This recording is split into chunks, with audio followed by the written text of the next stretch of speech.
Hello guys, welcome back to another video. तो guys, Balrampur Chini की financial year 2023 की first quarterly result out हो चुकी है।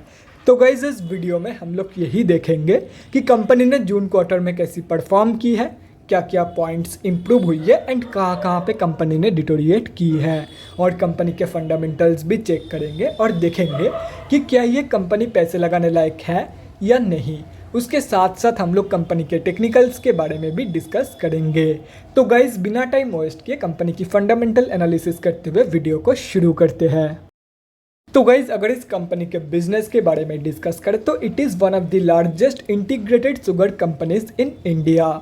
ये company both BSC and NSC में लिस्टेड है। और अगर इस कंपनी के कुछ इंपॉर्टेंट फिगर्स के बारे में डिस्कस करें तो 7155 करोड़ की है कंपनी की मार्केट कैप, 17.8 की पी है, 16.1% है कंपनी की ROCE एंड 17.3% है कंपनी की रिटर्न ऑन इक्विटी।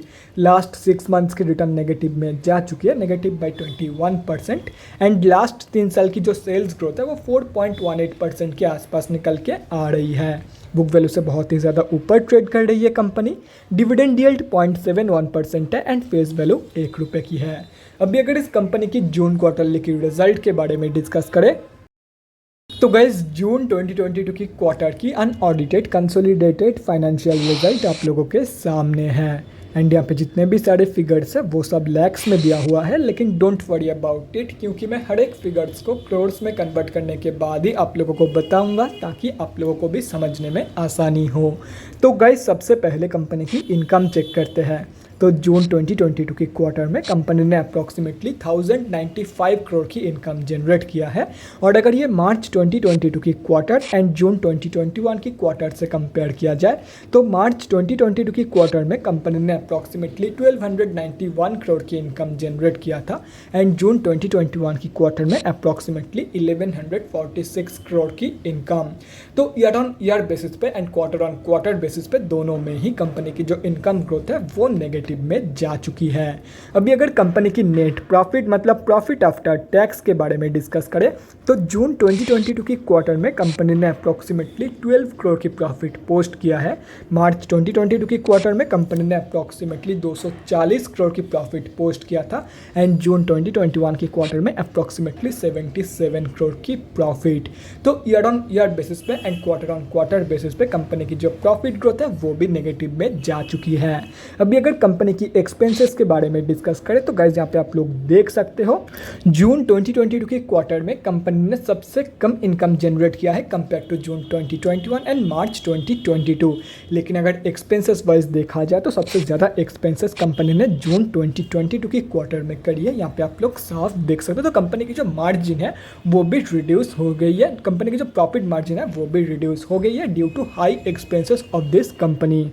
और रही बात कंपनी की ईपीएस की मतलब अर्निंग पर शेयर की, तो ईपीएस की जो ग्रोथ है वो भी नेगेटिव में जा चुकी है इनकम एंड प्रॉफिट ग्रोथ की तरह, यहाँ पे आप लोग देख सकते हो।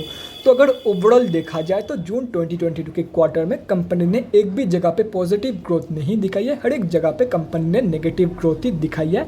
एंड ओवरऑल जो रिजल्ट निकल के आई है जून 2022 की क्वार्टर की वो बहुत ही ज़्यादा वीक निकल के आई है।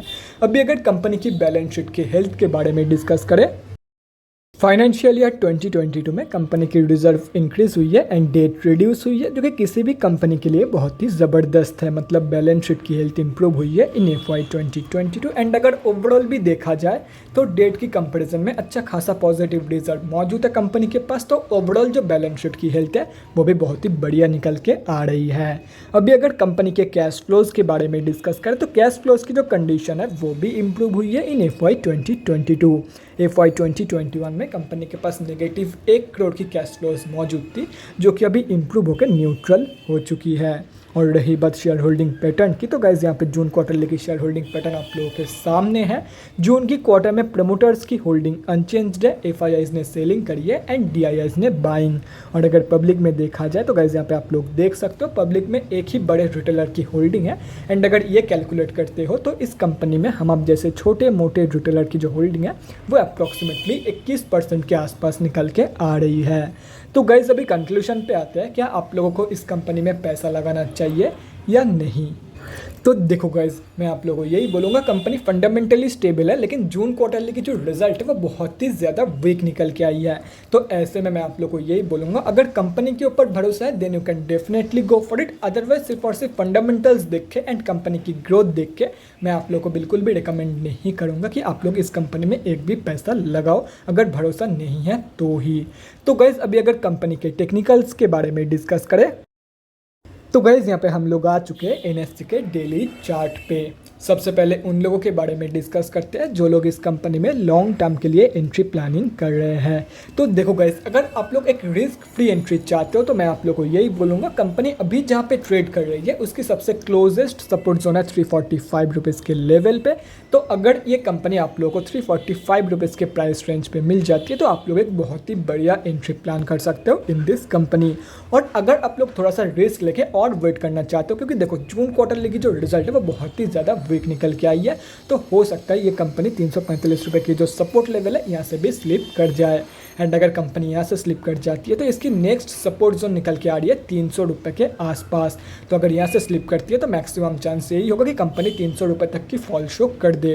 तो अगर आप लोग रिस्क लेके वेट करना चाहते हो तो ये एंटायरली आप लोगों के ऊपर है, लेकिन रिस्क क्या है वो मैं आप लोग को बताता हूँ। अगर बाई चांस कंपनी यहाँ से ही सपोर्ट लेके बाउंस बैक दिखा देती है तो अभी जहाँ पे आप लोगों को मिल रही है ये कंपनी, उससे भी महंगे भाव पे आपको खरीदना पड़ सकता है। तो ये है छोटा सा रिस्क। अगर आप लोगों को लगता है कि ये रिस्क लेना वर्थ इट रहेगा then you can definitely wait for the levels of 300 rupees.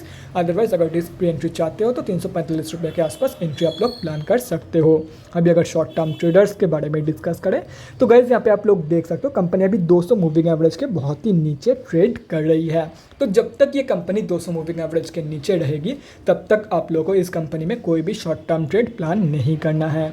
एक बार इस कंपनी को प्रॉपरली डेली बेसिस पे 200 मूविंग एवरेज के ऊपर क्लोजिंग करने दो, उसके बाद ही शॉर्ट टर्म ट्रेड प्लान करना इन दिस कंपनी। और रही बात स्विंग ट्रेडर्स की तो guys simply wait for the reversal, चाहे वो 345 रुपये के लेवल से दे रही हो या तो फिर 300 रुपये के लेवल से। अगर कंपनी यहाँ से रिवर्सल शो कर रही है तो रिवर्सल कंफर्मेशन के बाद आप लोगों को ट्रेड प्लान करना है for the first target of 345 rupees, second target होगा ऑलमोस्ट 396 रुपीज़ का। और अगर यहाँ से रिवर्सल शो कर रही है तो फर्स्ट टारगेट 396 का होगा एंड सेकंड टारगेट होगा 459 का। बाकी इंपॉर्टेंट लेवल्स आप लोगों के सामने हैं, तो अगर आप लोग चाहते हो तो स्क्रीनशॉट लेकर रख सकते हो, कहीं पे नोट डाउन करना चाहते हो तो वो भी आप लोग कर सकते हो।